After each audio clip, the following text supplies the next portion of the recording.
2 Chronicles chapter 15 verse 2. 2 நாளாகமம் 15வது அதிகாரம் 2வது வசனத்தை நாம் எல்லாருமாய் சேர்ந்து வாசிக்கலாம். அவன் வெளியே ஆசாவுக்கு எதிர்கொண்டு போய் அவனை நோக்கி, ஆசாவே, யூதா பென்யமீன் கோத்திரங்களின் சகல மனுஷரே கேளுங்கள்.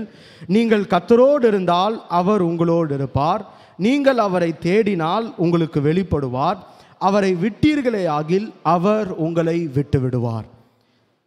இந்த வசனம் வாசிப்பதற்கும் கேட்பதற்கும் கொஞ்சம் கருகலான ஒரு வார்த்தை தான். ஆசா ஒரு ராஜாவாய் தன்னுடைய ஆரம்ப காலத்திலே பலவிதமாய் கர்த்தருக்கு ஒரு உகந்த ஒரு மனிதனாக தான் காணப்பட்டான். இந்த ஆசாவினுடைய வாழ்க்கையில கவனிக்கும் பொழுது யூத ராஜ்யத்திலே ஒரு பெரிய மாற்றம் ஏற்பட்டது. 15ஆம் அதிகாரம் 2வது வசனத்திலே இப்படியாய் வாசிக்கிறோம், நீங்கள் கர்த்தரோடு இருந்தால் அவர் உங்களோடு இருப்பார். நீங்கள் அவரை தேடினால் உங்களுக்கு வெளிப்படுவார். அவரை விட்டீர்களே ஆகில் அவர் உங்களை விட்டு விடுவார். நாம் ஆராதிக்கும் ஆண்டவர் பல இடங்களிலே நாம் வாசிக்கிறோம், அவர் நம்மை கைவிடாதவர். நான் உன்னை விட்டு விலகுவதும் இல்லை, உன்னை கைவிடுவதும் இல்லை என்று பல இடங்களிலே நம்மோடு இருக்கிற ஒரு காரியத்தை சொல்லுகிறதை பார்க்கிறோம். ஆனால் அதே வேதாகமம் தான் இப்படி சொல்லுகிறது, நீங்கள் அவரை விட்டீர்களே ஆகில் அவர் உங்களை விட்டு விடுவார். ஆங்கிலத்தில் வாசித்தா இன்னும் பயங்கரமான ஒன்று, நாம் கர்த்தரை மறந்தால் அவர் நம்மை மறந்து விடுவாராம். வேதாகமத்திலே வேதத்தை நாம் சரியாய் சமநிலைப்படுத்தி பார்க்கக்கூடிய ஒரு காரியம். ஆண்டவர் நம்மை விட்டு விடுவதில்லை, நம்மை விட்டு விலகி போவதும் இல்லை, கைவிடுவதும் இல்லை, மறப்பதும் இல்லை. அதுதான் நம்ம வாசிச்சிருக்கிறோம். ஆலயத்தில் வரும்போது இப்படி ஒரு வார்த்தையை கேட்கணுமா அப்படின்னு நீங்கள் யோசிக்கலாம். ஆனால் வேதம் தெளிவாய் நமக்கு எடுத்துரைக்கிற ஒரு காரியம், நீங்கள் கர்த்தரோடு இருந்தால் அவர் உங்களோடு கூட இருப்பார். ஆசாவினுடைய வாழ்க்கை சற்று ஆராய்ந்து பார்ப்போம். இந்த ஆசா எப்படிப்பட்ட ஆசானா, தன்னுடைய போர் களத்திலே தனக்கு எதிராய் ஒரு பெரிய படை சூழ்ந்திருக்கும் பொழுது இந்த ஆசா தான் 14ஆம் அதிகாரம் 11வது வசனத்தில் நீங்கள் பார்த்தீங்கன்னா நமக்கு பரிச்சயமான ஒரு வார்த்தை, கர்த்தாவே, பலனுக்காகிலும் பலனற்றவுக்காகிலும் உதவி செய்வது உமக்கு லேசான காரியம். ஆண்டவரை தேடினதை பார்க்கிறோம், கர்த்தரை சார்ந்திருந்ததை பார்க்கிறோம். ஆசா அந்த பகுதியை நீங்கள் தொடர்ந்து வாசித்தீங்கன்னா ஒரு பெரிய ஜெயத்தை ஆண்டவர் தந்தார். தன்னுடைய கூட்டம் ரொம்ப சிறிய கூட்டம், எதிரடியாக அதற்கு இந்த போர்த்தலத்தில் அவனுக்கு எதிராக வந்த கூட்டம் ஒரு பெரிய கூட்டம். ஆனால் அப்படி ஆண்டவரே உமக்கு உதவி செய்வது உமக்கு லேசான காரியம், கர்த்தரை நம்பினதை பார்க்கிறோம். ஆனால் முடிவிலே ஆசாவினுடைய ஒரு முடிவு ஒரு பரிதாபமான முடிவை நாம் கவனிக்க முடிகிறது. இப்படிப்பட்ட ஆசா தான் 16ஆம் அதிகாரத்தில் தனக்கு ஒரு நோய் வந்த பொழுது ஆண்டவர் அப்பயாவது திரும்பி வருவானா அப்படின்னு பார்த்தா 16ஆம் அதிகாரம் 12வது வசனத்தினுடைய பின் பகுதியிலே வாசிக்கிறோம், அவன் தன் வியாதியிலும் கர்த்தரை அல்ல பரிகாரிகளையே தேடினான் என்று பார்க்கிறோம். வியாதி வந்த நேரத்தில் கர்த்தரை எந்த ஆசா, ஆண்டவரே உதவி செய்வது உமக்கு லேசான காரியம்னு சொன்ன அதே ஆசா தான் முடிவிலே பார்க்கும்போது கர்த்தரை தேடாமல் பரிகாரிகளை தேடினதை பார்க்கிறோம். இன்னைக்கு நம்முடைய வாழ்விலே ஆண்டவர் நமக்கு சொல்ல விரும்புகிற ஒரு காரியம், நீங்கள் கர்த்தரோடு இருந்தால் அவர் உங்களோடு இருப்பார்.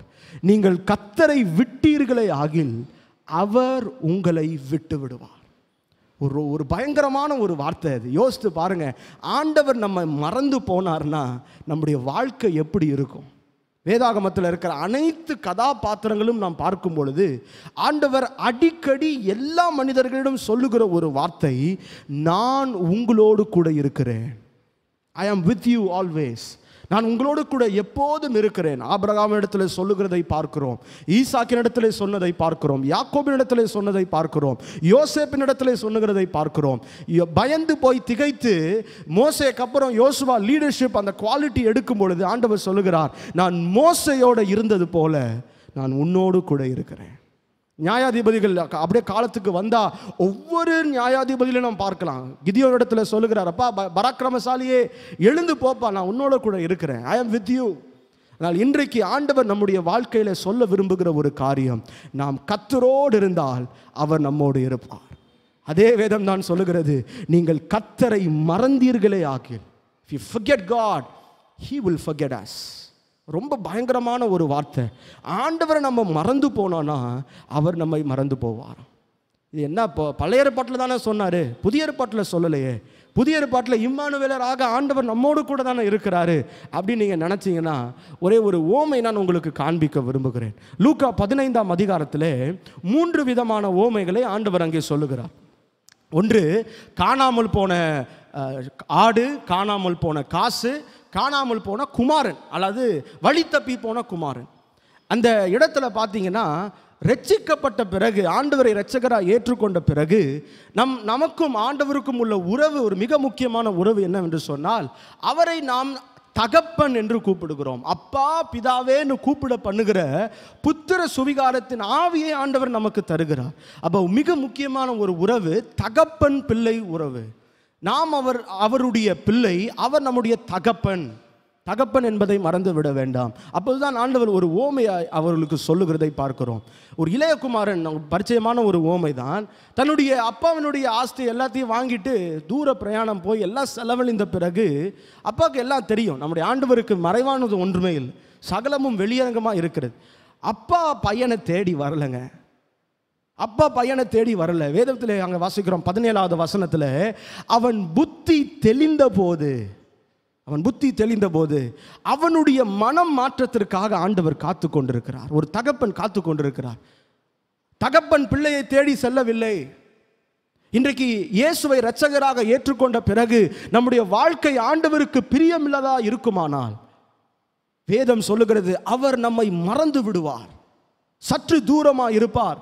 புதிய ஏற்பாட்டு காலத்தில் பழைய ஏற்பாட்டிற்கும் புதிய ஏற்பாட்டுக்கும் ஒரே ஒரு வித்தியாசம் என்னன்னு கேட்டிங்கன்னா, அவருடைய ரத்தத்தை சிந்தி நம்மை விலைமதிக்க முடியாத ஒரு விலை கிரயத்தை கொடுத்து வாங்கினதுனாலே நம்மேல் நோக்கமாக இருக்கிறார், நம்மேல் கண்ணோக்கமாக இருக்கிறார்.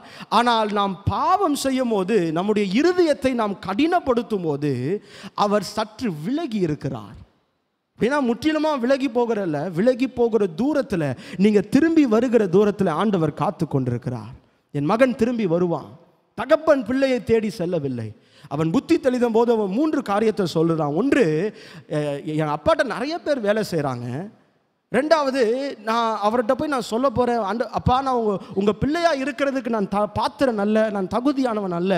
மூன்றாவது ஒரு காரியத்தை சொல்லுகிறான், என்னை வேலைக்காரனாகிலும் சேர்த்துக்கொள்ளுங்க, பையனாக சேர்த்துக்க வேணாம், அட்லீஸ்ட் நான் வேலைக்காரனாகவும் சேர்த்துக்கொள்ளுங்க அப்படின்னு நினச்சிட்டு போகிறான். அப்பா புள்ள வரதை பார்க்குறாரு. வேதம் சொல்லுகிறது, தகப்பன் ஓடி போய் கட்டி அணைத்து சேர்த்து கொள்ளுகிறார். அப்படிப்பட்ட ஒரு இரக்கம் உள்ள தகப்பன் நமக்கு உண்டு. ஆனால் நம்மிடத்திலிருந்து எதிர்பார்க்கிற ஒரே ஒரு காரியம் என்ன தெரியுமா? ஆண்டவரே, நான் உம்மோடு இருக்கணும்ப்பா, நான் உம்மோடு இருக்கணும், ஒவ்வொரு நாளும் உம்முடைய வார்த்தையின்படி நான் நடக்கணும். நாம் கர்த்தரோடு இருந்தால் அவர் நம்மோடு இருப்பார், நாம் கர்த்தரை விட்டால் அவர் நம்மை விட்டு விடுவார். அந்த காரியத்தில் வாசிக்கிறோம், நினச்ச காரியத்தில் எல்லாம் சொல்கிறான், உமக்கு பிள்ளையாக இருக்கிறதுக்கு நான் பாத்திரம் நல்ல அப்படிலாம் சொல்லிட்டு அந்த அதிகாரத்தில் நீங்கள் வாசித்து பார்த்தீங்கன்னா, வேலைக்காரராகிலும் சேர்த்துக்கொள்ளுங்கன்ற வார்த்தையை அப்பா சொல்லவே விட்டுருக்க மாட்டார். தன்னுடைய குமாரனை, வேலைக்காரனை அழைச்சி, எப்பா என் குமாரன் திரும்பி வந்துட்டான், போய் ஆடை வெட்டு, ஒரு பெரிய கொண்டாட்டத்தையே கொண்டாடிடுவோம். எந்த ஆத்துமாவும் கெட்டு போவது கர்த்தருடைய விருப்பம் அல்ல.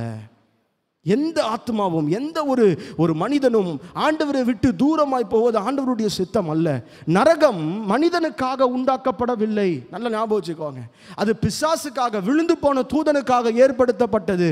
எந்த மனிதனும் நரகத்திற்கு போக வேண்டியது ஆண்டவருடைய சித்தம் அல்ல. ஒரு ஆத்மாவும் கெட்டு போவது தேவனுடைய சித்தம் அல்ல. மோசேயின் இடத்துல ஆண்டவர் சொல்லும் பொழுது, மோசேயின் இடத்துல சொல்றார், அப்பா ஜனங்கள் முறுமுறுக்கிறாங்க, எனக்கு பிரியமான வாழ்க்கை வாழலை, விக்கிரக ஆராதனையும் வேசித்தனமும் அவங்களுடைய வாழ்க்கையில் இருக்கிறது. நான் ஒன்று பண்ணுறேன், அவங்கள நான் வாக்கு பண்ணிட்டேன், கானான் தேசத்தில் நான் கொண்டு போவேன் வாக்கு பண்ணிட்டேன், அவங்கள நீ கூட்டிகிட்டு போ, ஆனால் நான் வரல. ஒரு தூதனை வேணாலும் நான் அனுப்புகிறேன், ஆனால் நான் வரல. மோசே இப்படியா ஆண்டவரிடத்தில் போராடுறதை பார்க்குறேன். ஆண்டவரை நீங்கள் வரலையா?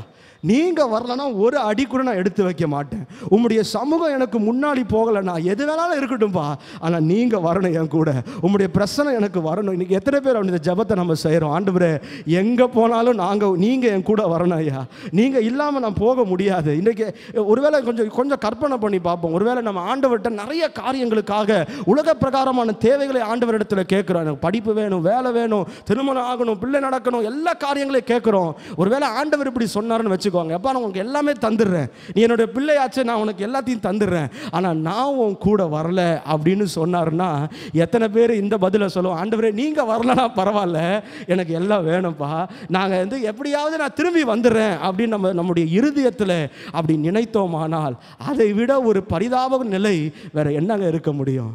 இன்னைக்கு நம்முடைய பதில் என்னவாக தெரியுமா இருக்கணும்? ஆண்டவரே நீங்கள் அதெல்லாம் எனக்கு தேவையில்லை, உங்கள் பிரசன்னை எனக்கு தேவைப்பா, நீங்கள் என்னை நடத்தின ஆண்டவரே, மோசே மாதிரி நாமளும் ஜோம் ஒன்று, ஆண்டவரே உங்களுடைய பிரசன்னை இல்லாமல், உங்களுடைய சமூகம் இல்லாமல் என் வாழ்க்கையில் எதுவுமே நடக்க வேண்டாம், நீங்கள் வரணும், நீங்கள் இருந்தால் தான் ஆசீர்வாதம், நீர் என்னை ஆசீர்வதித்தால் ஒழிய நான் உம்மை போக விட. ஒரு விடாப்புடியான ஜெபம் நமக்கு மிக அவசியம். இந்த வார்த்தையை நல்ல ஞாபகம் வச்சுக்கோங்க. ஆண்டவர் நம்மோடு கூட இருக்கிறவர் தான். யெகோவா ஷம்மா, நம்மை விட்டு விலகாதவர், நம்மோடு கூட இருக்கிறவர். ஆனால் வேதம் சொல்லுகிறது, நாம் அவரை விட்டு விட்டால் அவர் நம்மை விட்டு விடுவார். ஆங்கிலத்தில் பார்த்தீங்கன்னா, நாம் அவரை மறந்து போனால், if you forget him, he will forget us. அவர் நம்மை மறந்து விடுவார் என்று வேதம் நமக்கு சொல்லுகிறது. எச்சரிக்கையான இன்றைக்கு கடைசி காலத்தில் சபைக்கு சொல்ல வேண்டிய ஒரு பாரமான ஒரு வார்த்தை அது. ஆண்டவருடைய பாரம் இது ஒரு கடினப்படுத்துகிற ஒரு வார்த்தை அல்ல. பாரத்தை நான் சொல்கிறேன். வேதத்தில் இருக்கிற அனைத்து வாக்கு தத்தங்களும் நிபந்தனைக்குட்பட்டது என்பதை மறந்து போகாதீங்க. அத்தனை வார்த்தைகள் இருக்கு. நான் உன்னை திக்கற்றவளாக விடேன், நான் உன்னை மறந்து போவதில்லை, உன்னை கைவிட மாட்டேன், எல்லாம் இருக்கு. சரி, ஆனால் நாம் செய்ய வேண்டிய சில காரியங்கள் உண்டு. இந்த டேர்ம்ஸ் அண்ட் கண்டிஷன்ஸ், நீங்கள் எந்த ஒரு காரியத்தில், ஒரு பேங்க்கில் ஒரு அக்கௌண்ட் ஓப்பன் பண்ணுமா, அதை பார்த்தீங்கன்னா கடைசியில் டேர்ம்ஸ் அண்ட் கண்டிஷன்ஸ் இருக்கும். அது யாருமே வாசிக்கிறது இல்லை. ஒரு செல்ஃபோன், ஒரு ஆண்ட்ராய்டு ஃபோனில் ஒரு ஜிமெயில் அக்கௌண்ட் க்ரியேட் பண்ணணுமா, அடுத்த ஸ்டெப்புக்கு நீங்கள் போகணுன்னா அதை போய் ஒரு டிக் பாக்ஸ் இருக்கும், ஒரு சின்ன பாக்ஸில் நீங்கள் டிக் பண்ணணும். அது நம்ம படிக்கிறது இல்லை, அது வேறு விஷயம். சும்மா டிக் பண்ணி நெக்ஸ்ட்டை கொடுத்து போயிடுறோம். இந்த வேதாகமத்தில் இருக்கிற வாக்கு தத்தங்களும் அப்படி தான். எல்லாம் ஆண்டவர் நமக்கு சொந்தமாக்கி கொள்ள வேண்டும் என்றால் நாம் செய்ய வேண்டிய ஒரு பகுதி இருக்கிறது. அட்லீஸ்ட் அந்த பேங்க்கில் இருக்கிற டேர்ம்ஸ் அண்ட் கண்டிஷன்ஸ் வாசிக்கலையா பரவாயில்ல, அந்த ஃபோனில் இருக்கிற டேர்ம்ஸ் அண்ட் கண்டிஷன்ஸை வாசிக்கலையா, நிபந்தனைகளை வாசிக்கலையா, ரூல்ஸ் அண்ட் ரெகுலேஷன்ஸை வாசிக்கலையா பரவாயில்ல, ஆனால் வேதத்தில் இருக்கிற நிபந்தனைகளை வாசிக்காமல் விட்டுறாதீங்க. ஏன்னா அதுதான் நம்மை கடைசியில் நியாயம் தீர்க்க போகிறது. நான் சொல்லிய வசனமே இறுதி நாளில் உங்களை நியாயம் தீர்க்கும். யோவான் 12ஆம் அதிகாரத்தில் வாசிக்கிறோம், மை வேர்ட் வில் ஜட்ஜ். இன்றைக்கு எத்தனை பேர் ஆண்டவருடைய வார்த்தைக்கு பயந்து நடக்குகிறோம்?